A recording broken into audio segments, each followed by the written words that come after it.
श्री राधा वल्लभ लाल की जय।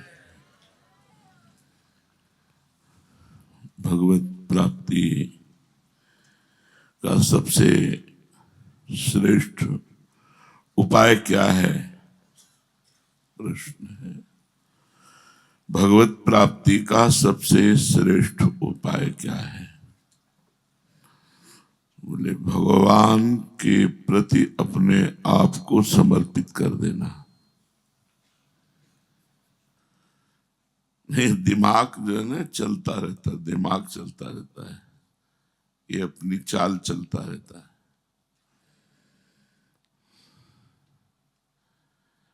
जब तक ये दिमाग चलता रहता है तो दिल में ताला लगा रहता है जब दिल चलता है तो दिमाग बंद हो जाता है। दिल से प्रेम होता है, दिमाग से बुद्धि चलती है। बुद्धि, दिमाग और दिल से प्रेम होता है। बोले दिल से कह रहे हो या दिमाग से कह रहे हो? किसी से सही बात प्रमाणित करने के लिए कहा जाता है हृदय से कह रहे हो आप, दिल से कह रहे हो? प्रायः लोग दिल बंद रखते हैं और दिमाग का प्रयोग करते हैं, लेकिन परमार्थ में दिमाग बंद कर दिया जाता है और दिल से काम लिया जाता है। बहुत महापुरुषों के वचन हैं। असल में ऊंचा साधक वही है जो सर्वथा सर्वतो भावेन अपने को प्रभु पर छोड़ दे और जैसे बने वैसे भजन कर रहा है, बस।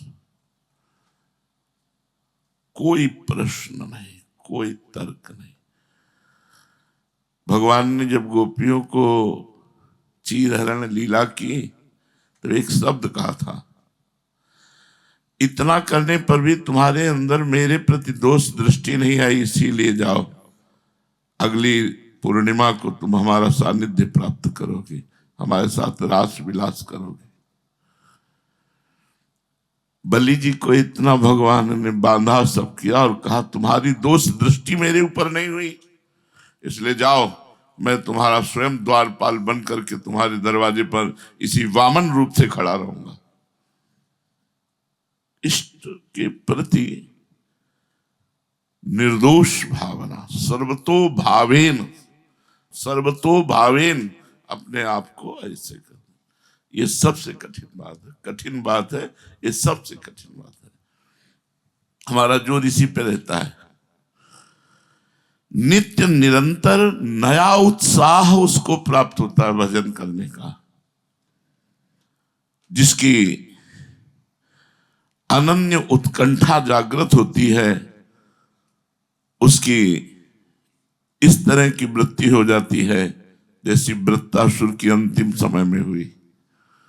न नाक पृष्ठम न च पारमेष्ठ्यम न सार्वभौमम न रसाधिपत्यम न योग सिद्धि पुनर्भवम वा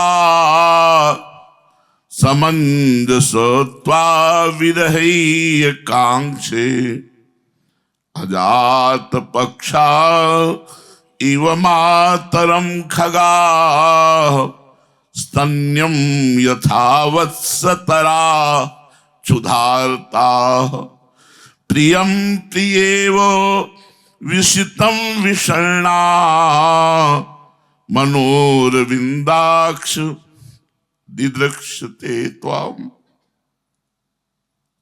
हे प्रभु, न नाक पृष्ठम, मैं तुम्हें छोड़कर स्वर्ग का पद नहीं चाहता, न पारमेष्ठ्यम, परमेष्ठी पद ब्रह्मा के पद को कहते हैं, मैं आपको छोड़कर ब्रह्मा का पद भी नहीं चाहता। अंतिम समय वृत्तासुर कह रहे हैं,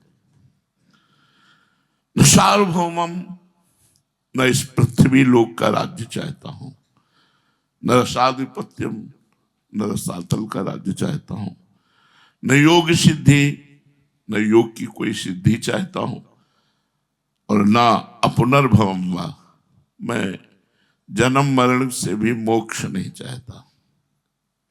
समंजसात्वा विरही कांक्षे, बस हर समय मैं आपके विरह में व्याकुल रहूं, आपके चिंतन में व्याकुल रहूं। समंजसात्वा विरही कांक्षे।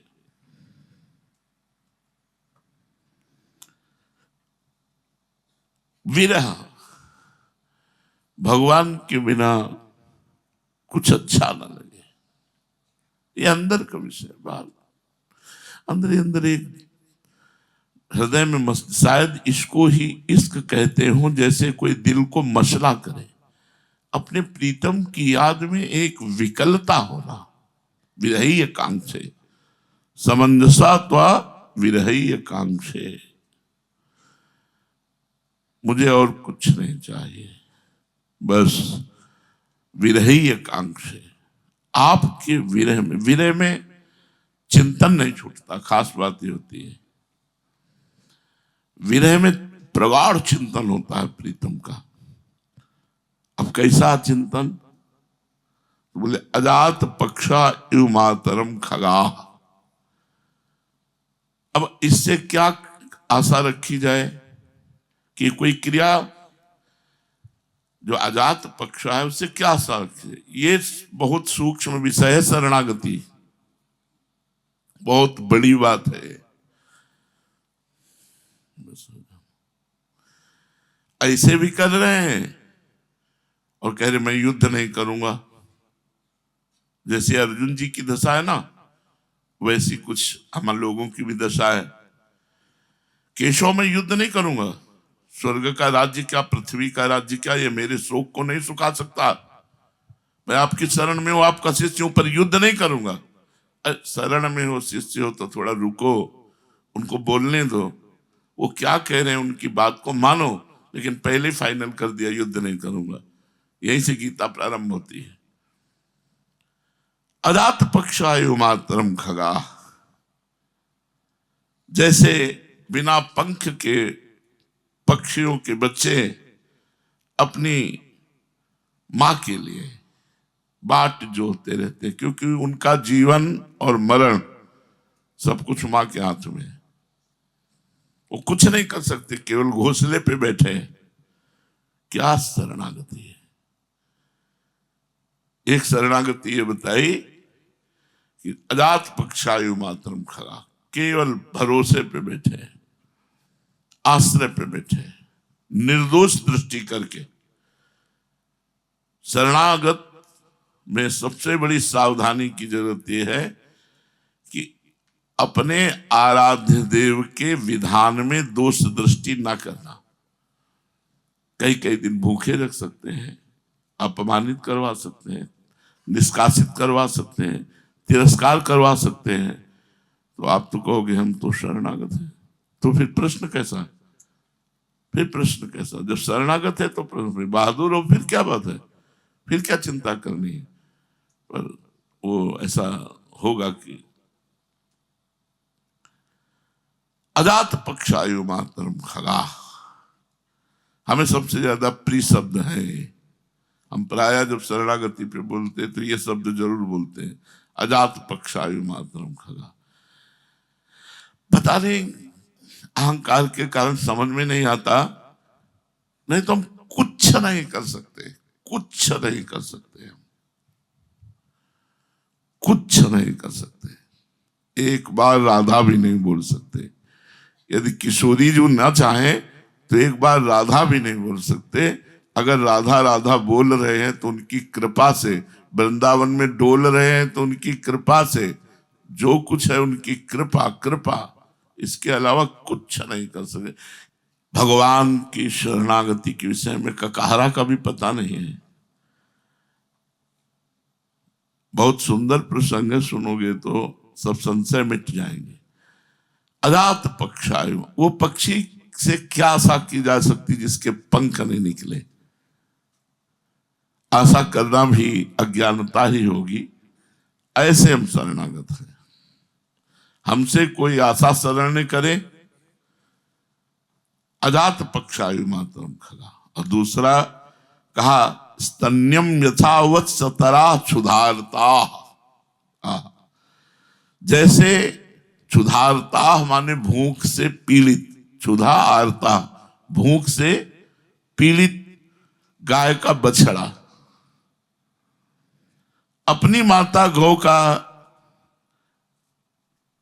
स्तन्यम स्तन पान करने के लिए, क्योंकि वो घास नहीं चर सकता, वो अभी कुछ भूसा आदि नहीं खा सकता, वो केवल अपनी मां के दूध से पोषित है। तो जैसे क्षुधार्त स्तन पान के लिए गौ का बछड़ा सिर्फ गाय का चिंतन करता है, ना घास का, ना अन्न का, न किसी और वस्तु का, उसकी क्षुधा की पूर्ति गौ के स्तन पान से ही होगी। भगवान से प्रार्थना कर रहे हैं कि हमारी शरणागति ऐसी हो, अजात पक्षा इव मातरम खगा स्तन्यम यथावत तरा क्षुधारता। जैसे गौ का स्तन पान करने के लिए बछड़ा व्याकुल होकर क्षुधा से केवल गाय का चिंतन करता है, ऐसा। और आगे प्रियम प्रियेवो विशुतम विषणा मनोरविंदाक्ष दिदक्षते। तो आप जैसे पतिव्रता स्त्री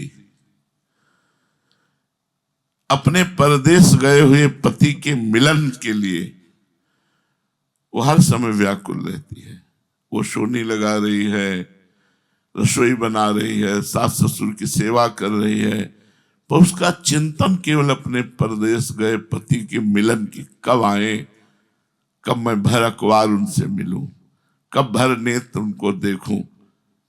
हे प्रभु, ऐसे हमें समंजसा त्वा विरहय कांक्षे, ऐसे हमारा हृदय आपके लिए तड़पे, जैसे बिना पंख का पक्षी का बच्चा घोंसले में बैठे मां का चिंतन करता है, जैसे गौ का बछड़ा दूध के लिए व्याकुल होकर के, क्षुधार्त होकर के गौ का चिंतन करता है स्तनपान के लिए, जैसे परदेश गए हुए पति के मिलन के लिए पतिव्रता पत्नी अपने पति का चिंतन करती है, ऐसे मनोरविंदाक्ष दिदक्षते। तो आप, हे कमल नयन, मेरा मन तुम्हें देखने के लिए व्याकुल है, तुम्हारे को देखने के लिए मेरा मन ऐसे व्याकुल है। वास्तव में प्रभु के प्रति प्रगाढ़ प्रेम तभी उत्पन्न होता है जब हम समर्पित होते हैं। समर्पण में तीव्र उत्कंठा जागृत होती है, फिर धीरे धीरे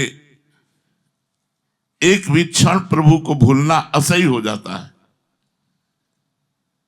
जैसे प्रसाद पा रहे हैं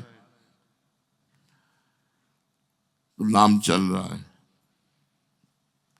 अगर नाम छूटने लगा तो वही कवल रोक दिया, नाम चलाया, आराम। हमें जल्दी क्या पड़ी, हमारा काम क्या है, भजन। भोजन तो भजन का सहायक कार्य है। अगर भोजन करते समय भजन छूट गया तो भोजन प्रधान हो गया, भजन गौड़ हो गया। कल की चर्चा में था कि भोग प्राप्त होने पर वो भगवान को छोड़ देता है। कई जन्म लगते हैं ऐसे साधक को। कोई व्यक्ति बात कर रहा है, हमारा भजन छूट रहा है, नाम चल रहा है, बिल्कुल लक्ष्य पे दृष्टि है, तब बात कर रहा है। नहीं, तुम्हारी बात का कोई महत्व नहीं मेरे लिए, मेरे जीवन का महत्व है भजन, भोजन का कोई महत्व नहीं। अगर भजन नहीं हो रहा तो जीना किस बात का, किसी भी विषय का कोई महत्व नहीं। वास्तव में करोड़ों वर्षों की तपस्या की मूल्य पर भी सच्चिदानंदमय भगवान की एक झांकी नहीं मिल सकती। बहुत ध्यान से सुनना, करोड़ों वर्षों की तपस्या के मूल्य पर सच्चिदानंद भगवान के श्री विग्रह की एक झांकी क्षण भर तक के लिए नहीं मिल सकती। कोई भी पुण्य, कोई भी जप, कोई भी तप, कोई भी दान, कोई भी यज्ञ, कोई भी सत्कर्म ऐसा नहीं जो भगवान को खरीद ले, जो भगवान को विवश कर दे। विवश तो कर देती है केवल शरणागति। शरणागत पर भगवान विवश हो जाते हैं।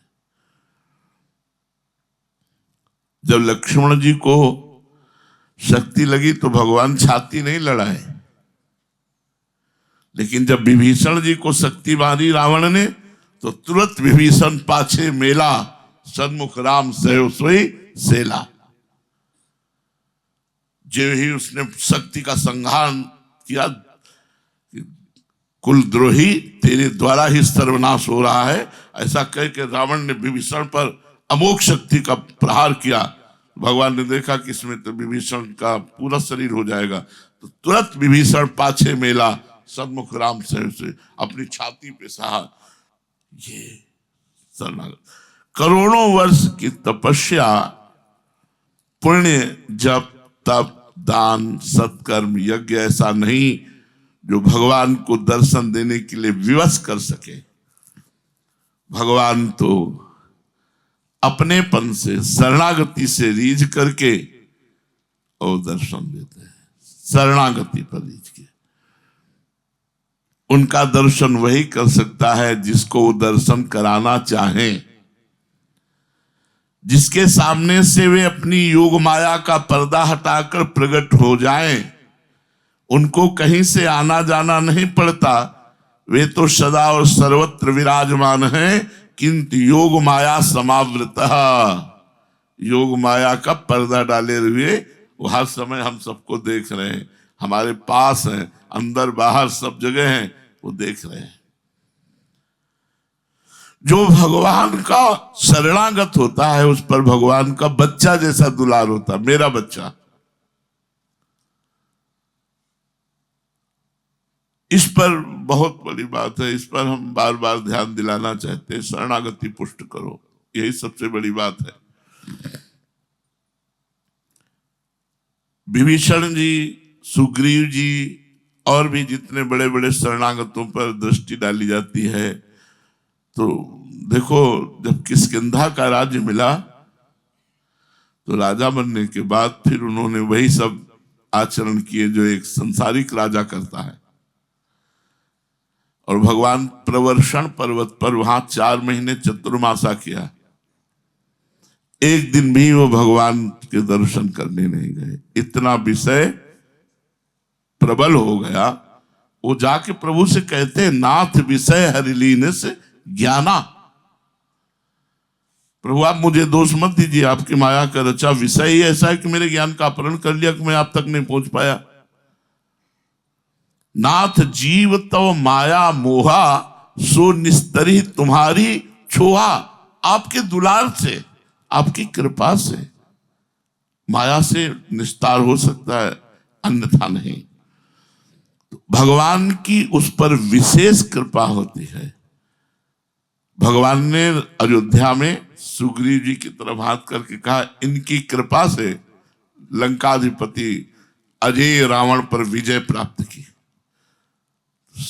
मतलब आश्चर्य की बात हो रही थी कि जो मारे मारे घूम रहे थे, रहने का ठिकाना भी नहीं था, अपने जीने की आशा छोड़ चुके थे, बाली के भय से, उनको भगवान कह रहे हैं शरणागत होने के कारण कि इनके बल पर हमने अजय रावण पर विजय प्राप्त की। सभा में सम्मान दे रहे हैं अयोध्या में। प्रभु के दर्शन का सौभाग्य प्रभु की कृपा से होता है। जब प्रभु देखते हैं कि मेरे सिवा इसका कोई नहीं है, मेरे सिवा इसका कोई आश्रय नहीं, बस यही बात, न कोई व्यक्ति न कोई इष्ट बल बलवान, इष्ट की ही चाह, इष्ट का ही भरोसा, इष्ट की आशा। वह इष्ट पे अपने अनन्य हो जाना। एक क्षण भी भगवान उस भक्त का विस्मरण नहीं करते जो भगवान का शरणागत होता है, और उसे ही अधिकारी मानकर तत्काल भगवान उस पर कृपा करते हैं जो हर समय भगवान के सुमिरन में रहता है।